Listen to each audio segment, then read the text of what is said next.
Bonjour à tous, j'espère que vous allez bien. Aujourd'hui, je vais vous parler d'un sujet qui est très particulier et très personnel. Je vais vous raconter mes 3 accouchements et plus particulièrement mes 3 postpartum. Je m'appelle Laura, si vous ne me connaissez pas, je suis docteur en pharmacie, en naturopathie pédiatrique et de santé féminine et je suis aussi l'autrice d'un très beau livre qui s'appelle Je prends soin de mon postpartum. Dans le cadre de ce livre-là, de la sortie de ce livre-là, j'avais envie de vous raconter mes postpartum, comment je les ai vécus, est-ce que j'y étais prête, préparée ou pas. Et vous verrez que c'est pas toujours évident, même après avoir 3 enfants. Alors, première grossesse arrive très rapidement après mon mariage, je suis ravie, c'était voulu. J'arrive donc à la fin de ma grossesse, j'ai vécu une merveilleuse grossesse et il est temps de se rendre compte que malgré mon petit gabarit, mais quand même, voilà, je n'arriverai pas à accoucher par voie basse. En tous les cas, c'est ce que décrète le médecin. Et comme il dit, il vaut mieux une bonne césarienne qu'une voie basse traumatisante. Donc j'accepte de poser une date et ce sera donc le 16 novembre. Le 16 novembre, je vais donc donner vie à ma fille par une césarienne qui se passera très très bien, mais qui m'apporte beaucoup de questionnements sur la douleur, comment ça se passe, est-ce que mon mari peut être là, est-ce que je vais être au contact de mon bébé. Et en fait, avec du recul, on se rend compte qu'on ne sait pas ce qui va se passer tout de suite après la naissance. Ce qui va être par voie basse ou par césarienne, et d'autant plus par césarienne, euh, on, on se fait quoi? Le bébé il sort et qu'est-ce qui se passe? Aujourd'hui, on le sait un petit peu plus, on sait qu'il y a du pot à pot, on sait qu'il y a une tétée de bienvenue si on le souhaite, mais à l'époque, il y a 6 ans, on était moins éclairé sur ces sujets-là. Donc, mon bébé sort, tout se passe bien, je vais bien. Je reste donc les 2 premières heures sans voir mon bébé, ce qui a été très difficile puisqu'en fait, on m'apporte mon téléphone et je découvre que mon mari a fait des photos pour envoyer à nos familles, ce qui est tout à fait normal. Et c'est comme ça que je rencontre vraiment ma fille. Euh, C'était pas évident. Et surtout, je pense que la césarienne, on n'est pas préparé dans les cours de préparation classique, hein, j'entends, c'est ce que j'avais fait à l'époque, ne sachant pas qu'il y avait d'autres préparations possibles. Et c'est vrai que j'ai mis un mois à réaliser que ma fille n'était plus là, puisque pour moi, j'ai juste été subir une opération, mais j'ai pas donné vie, je n'ai pas poussé, je n'ai pas eu de contraction, je n'ai pas eu de douleur en fait. Il y a quel est le moment où j'ai été enceinte et plus enceinte.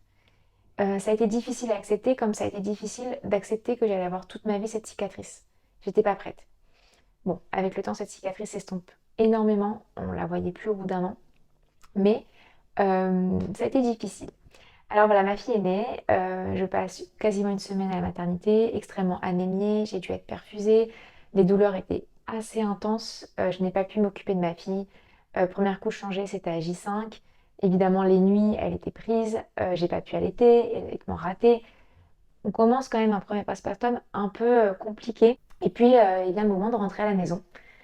On rentre. Et là, mon mari retourne travailler. Il me dit, j'ai une urgence, je dois bosser. Donc son cabinet est à 200 mètres de notre maison.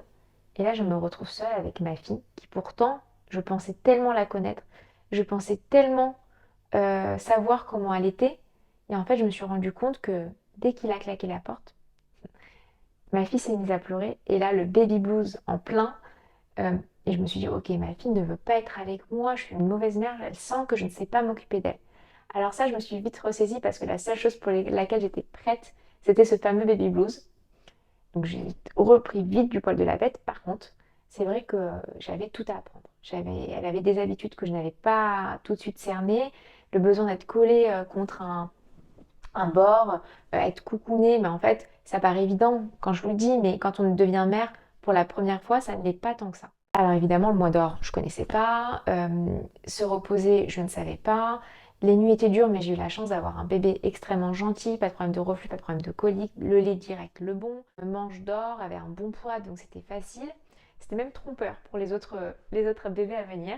Euh, c'est vrai que j'ai été pas du tout accompagnée. Je ne savais pas que j'avais la possibilité d'avoir une sage-femme qui vient me rendre visite pendant les premiers jours qui suivent la sortie de maternité. Je suis complètement perdue et je me revois à un mois, même pas à 2 semaines. Elle a plein de boutons qui arrivent au niveau du visage. Voilà, à l'époque, je n'étais pas du tout ma baby farm, hein, j'étais juste voilà, pharmacienne, pas du tout dans le naturel et pas spécialisée dans l'enfant. Et là, j'appelle plein de pédiatres en me disant, mais qu'est-ce qu'elle a? Je crois que c'est la barbe de mon mari, mais pas du tout. Elle est pleine de boutons, c'est horrible. Et ils me disent, mais madame, c'est rien, c'est de l'acné. Et on me raccroche. Peut-être que eux, ils savaient que c'était rien. Et moi, je ne le savais pas à l'époque et je me suis sentie, voilà, on m'a fermé plein de portes en me disant, mais c'est rien, madame, détendez-vous. Si on était mieux accompagné, peut-être que j'aurais été plus détendue. Et puis bon, après, voilà, ma fille a grandi, évidemment, je ne suis pas restée alitée à me reposer, même si on imagine bien qu'une cicatrice de césarienne est extrêmement difficile, j'ai le droit à de la morphine, beaucoup trop de morphine, j'ai le droit à des antidouleurs très puissants en sortant, mais j'avais pas cette notion de postpartum, je ne savais absolument pas. Et pour autant, ma mère me disait attention, mais je pense que c'est très, et c'est ce que j'ai écrit dans le livre, c'est que c'est très traditionnaliste de dire il y a les 40 jours. Et c'est vrai qu'on a des choses ancestrales, c'est souvent écrit dans plein de religions, dans des communautés où les 40 jours, il faut faire extrêmement attention.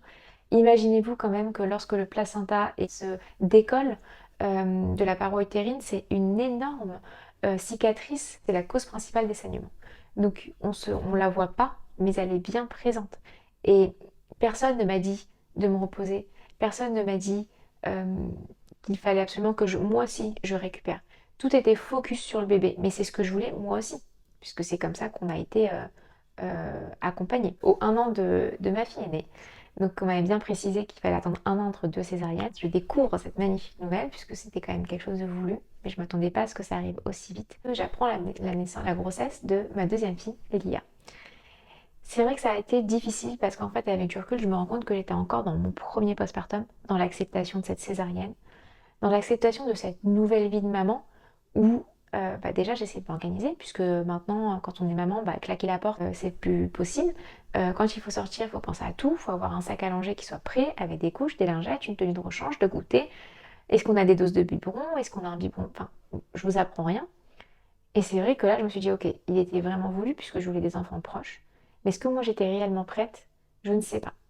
Donc le début de ma grossesse a été mitigé entre la joie d'accueillir et la chance d'avoir ce petit être au creux de moi et de me dire ok, je vais recommencer cet état de postpartum où on est entre le jour, la nuit, on ne sait même plus euh, si on s'est lavé aujourd'hui, si on s'est brossé les dents, on ne sait même plus si on a dormi un peu, combien d'heures on a dormi sur une semaine. C'est des moments qui sont tellement rares, qui sont hors du temps. Et il fallait vraiment de la force. Donc j'accueille cette petite fille avec beaucoup de bonheur, mais un épuisement qui était déjà là, bien présent. On a vu notre famille qui commence à trouver l'équilibre, à être un petit peu plus chamboulée, ce qui est normal avec l'arrivée d'un bébé. La césarienne s'est beaucoup mieux passée. Je pense que le corps, il a très vite su se réparer, se mettre debout. Allaitement que j'ai commencé, qui a duré 3 semaines, bébé qui était très mal et qui du coup me faisait des crevasses à en souffrir, mais martyr. Et là, j'ai rencontré à la maternité une merveilleuse sage-femme qui est rentrée, donc c'est de la même maternité, mais j'ai eu la chance qu'elle rentre dans ma chambre et qu'elle me dise comment mettre le bébé au sein quand on a une césarienne, des positions qui sont beaucoup plus simples. Et puis, elle m'a dit, je vous laisse ma carte, appelez-moi, vous savez, je peux venir chez vous, c'est pris en charge par la sécurité sociale. Ok, je rentre chez moi avec mon bébé et là, j'étais tellement fusionnelle avec ma fille aînée qu'au final, je laisse mon bébé dans sa poussette, dans l'entrée, et puis je vais voir ma fille aînée. Et au bout d'une demi-heure, ma mère me dit, bon, c'est bon, il y a les retrouvailles, maintenant, il faudrait peut-être lui faire une place à ce bébé. C'est vrai que ce n'est pas évident quand vous rentrez chez vous, alors que c'est quelque chose qui est très attendu, de créer une place un peu au départ, on ne sait pas comment faire. Alors dans le livre, j'écris beaucoup, tout simplement. On s'assoit sur le canapé. Est-ce qu'on a prévu un landau, un berceau? Vous savez, les lits qu'on peut louer en pharmacie sur roulette, comme on est en maternité. Peu importe, prenez votre bébé. Soit vous le prenez contre vous, soit vous le posez à côté de vous. Vous allez commencer à créer vos premiers souvenirs avec votre bébé. Ça m'a manqué d'être préparée et de préparer ma fille à l'arrivée de sa sœur. Ça a été très difficile. La fatigue, évidemment. Mais ce qui a été plus dur, c'est de voir la réaction de ma fille aînée qui m'a complètement rejetée pendant l'espace d'1 mois, qui voulait plus que je change une couche alors que j'étais la seule à m'occuper d'elle. J'avais pas de nounou, j'avais pas retravaillé, je voulais vraiment être qu'avec elle. Et ça a été très difficile parce que l'arrivée, même si on a lu des livres, on lui a parlé, ça l'a énormément chamboulée. Après, ça va, c'est rentré dans l'ordre. Elles ont 20 mois d'écart, donc aujourd'hui, elles jouent ensemble. Elles sont inséparables, mais sur le moment, ça a été difficile. Et puis, par la suite, on a eu un bébé qui a eu quand même un peu de reflux. Il a mis un peu plus de temps à faire ses nuits, mais dans l'ensemble, je ne me plains pas. 4 ans, je n'ai jamais eu un problème de sommeil, un problème de séparation. C'est un bébé bien dans ses baskets. Peut-être parce que j'ai repris le travail assez tôt et donc elle n'a pas eu cette maman surprotectrice. Ça, c'est un autre sujet. Au bout de 3 ans, 2 ans et demi, on a eu envie avec mon mari donc de faire un troisième en espérant avoir le fameux petit garçon. la bonne nouvelle arrive. La grossesse se passe plutôt bien sûr c'est une troisième grossesse, donc il y a quand même 2 enfants qui ont 4 ans et 2 ans et demi à s'occuper. En pleine période de Covid, les vaccins quand je suis tombée enceinte n'étaient pas encore autorisés à tout le monde. Ils l'ont été quand j'avais 3 mois de grossesse. Personnellement, ce n'est que mon avis personnel, je ne l'ai pas fait pendant ma grossesse. J'avais peur, il n'y avait pas assez de recul. C'est vrai que j'avais pas de risque particulier. Et donc j'ai décidé de ne pas faire ce vaccin, mais en contrepartie d'être extrêmement vigilante autant que possible sur mes sorties, sur les contacts extérieurs. Donc je me suis énormément privée. Comme le 6 octobre, c'est le jour de mon anniversaire, je fête mes 33 ans. Et par la même occasion, je rentre dans mon 9e mois. Je suis épuisée puisque j'ai un bébé qui ne me laisse pas me reposer, qui est logé extrêmement haut, donc qui m'appuie sur mes côtes, sur ma vésicule, qui me laisse pas beaucoup respirer, donc c'est un peu dur. Et je me plains pas, on arrive quand même, dernière ligne droite. C'est vrai que je vais au restaurant, chose que je n'ai pas faite pendant quasiment toute ma grossesse, pour fêter mon anniversaire en petit comité. 3 jours après, je me réveille avec quand même des courbatures, des douleurs, de la fièvre, vraiment pas bien. J'ai décidé d'aller faire un test, il s'avère qu'il est positif. Donc là, c'est vraiment compliqué. Je passe 10 jours très difficiles. Au final, je sens que mon corps travaille. Au bout de ces 10 jours, je sens qu'il est temps que mon corps travaille, que j'ai des contractions, chose que je n'ai jamais connue. Et pour cette dernière grossesse, j'avais envie de trouver un médecin qui me fasse confiance et qui m'accompagne dans une voie basse après avoir fait 2 césariennes. Ça s'appelle un AVAC. J'en parle énormément dans le livre. J'ai mis un point d'honneur à vous dire toutes ces choses-là pour que vous ayez toutes les cartes entre les mains. Et moi, j'étais accompagnée par une doula qui s'appelle Elsa, qui m'a apaisée sur plein de choses et qui m'a expliqué ce que c'était que l'AVAC. On a beaucoup visualisé le jour J, les douleurs, comment gérer les douleurs de l'accouchement, les douleurs des contractions plutôt. Vient le 23 matin, octobre, je perds les os. Et je sens des contractions depuis 2 jours. Et chaque contraction, je suis dans un bonheur de me dire mon corps sait faire.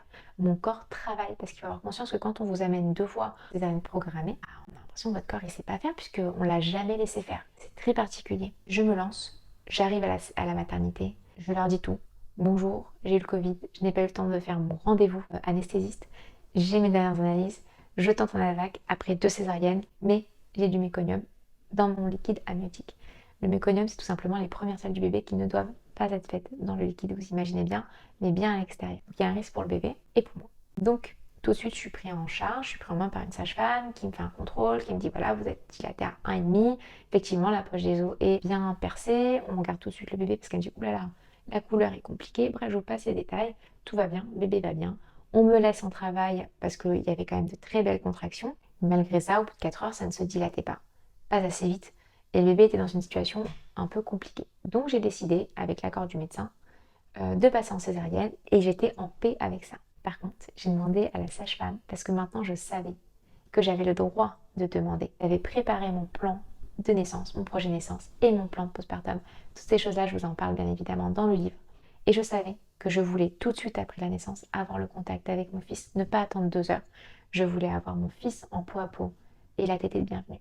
Et donc pour ça, j'ai supplié la sage-femme et elle m'a promis que ça allait être le cas. Ce qui s'est passé, ça a été merveilleux et je suis tellement heureuse d'avoir pu connaître ça au moins une fois. Je souhaite à tout le monde. Retour dans la chambre. J'étais dans une bulle avec mon mari comme c'était notre premier enfant, ça nous a fait énormément de bien. Sauf que là, très vite, on voit que notre fils, il hurle beaucoup. Au bout de 2 jours de maternité, il n'a plus de voix. Il hurle le matin, la nuit. Je le garde parce que je l'allaite. L'allaitement se passe merveilleusement bien, il tète très bien. Je doute jusqu'à qu'une sage-femme me dise pourquoi vous voulez compléter par du lait. Ayez confiance en vous, ça va très bien se passer. Je vous amène pas le lait, il n'y a pas besoin, votre enfant est bien. Alors j'ai dit ok, là je vais aussi, elle croit en moi je vais croire en moi aussi. Puis on est parti comme ça, et c'est vrai que même si c'est mon 3e postpartum, ça a été extrêmement difficile, parce que j'ai un bébé qui a été extrêmement demandeur, et qui avait besoin d'une présence, d'être rassuré. Est-ce que c'est le choc qu'il a pu avoir qui a donc déclenché les selles? J'ai toujours pas la réponse. Je sais juste qu'à chaque instant, on est avec lui. On a fait tout pour calmer ses reflux, l'apaiser, sa nervosité, ses troubles du sommeil. On lâche rien, mais c'est évident qu'il y a quelque chose qui le perturbe et je pense que c'est dû à la grossesse et au Covid, mais c'est encore que mon avis. Croyez-moi, ce 3e postpartum a été extrêmement difficile. Il n'est pas fini, il a 14 mois aujourd'hui. Et j'ai écrit ce livre pendant mon 3e postpartum. J'ai commencé à l'écrire, il avait 4 mois, et aujourd'hui il a 14 mois quand je sors ce livre. Et au fur et à mesure, mon écriture était plus fluide. je suis restée la plus objective possible. Et c'est vrai que quand je me sentais pas d'écrire, je fermais mon ordinateur et je savais que c'était un jour off. Mais je voulais vraiment écrire un livre en ayant 3 postpartums différents, vraiment qui puissent toucher chacune des mères, être au courant de toutes ces choses qui peuvent arriver, des tranchées, des saignements, des 40 jours et comment vous mettre dans les meilleures conditions pour avoir ces 40 jours. Parce qu'en fait, c'est au 3e enfant que je me suis accordé ces 40 jours, que je me suis accordé de dormir en même temps que lui. Je me suis accordé des pauses, des moments de off, allongés à ne rien faire. Je me suis accordé la venue d'une doula qui m'a resserré le bassin, qui a resserré la maison de mon bébé. Je ne pouvais pas rêver mieux. Alors je vous le souhaite à toutes, vraiment, prenez ce temps pour vous et j'espère que cette vidéo vous aidera et ce livre vous accompagnera dans ces moments. Et j'ai voulu vraiment faire un livre outil qui vous sert tout au long de cette période, de cette préparation et de cette période de postpartum. Je vous souhaite le meilleur, vraiment que vous ayez un accouchement comme vous le souhaitez, comme vous le rêvez et un postpartum le plus paisible possible.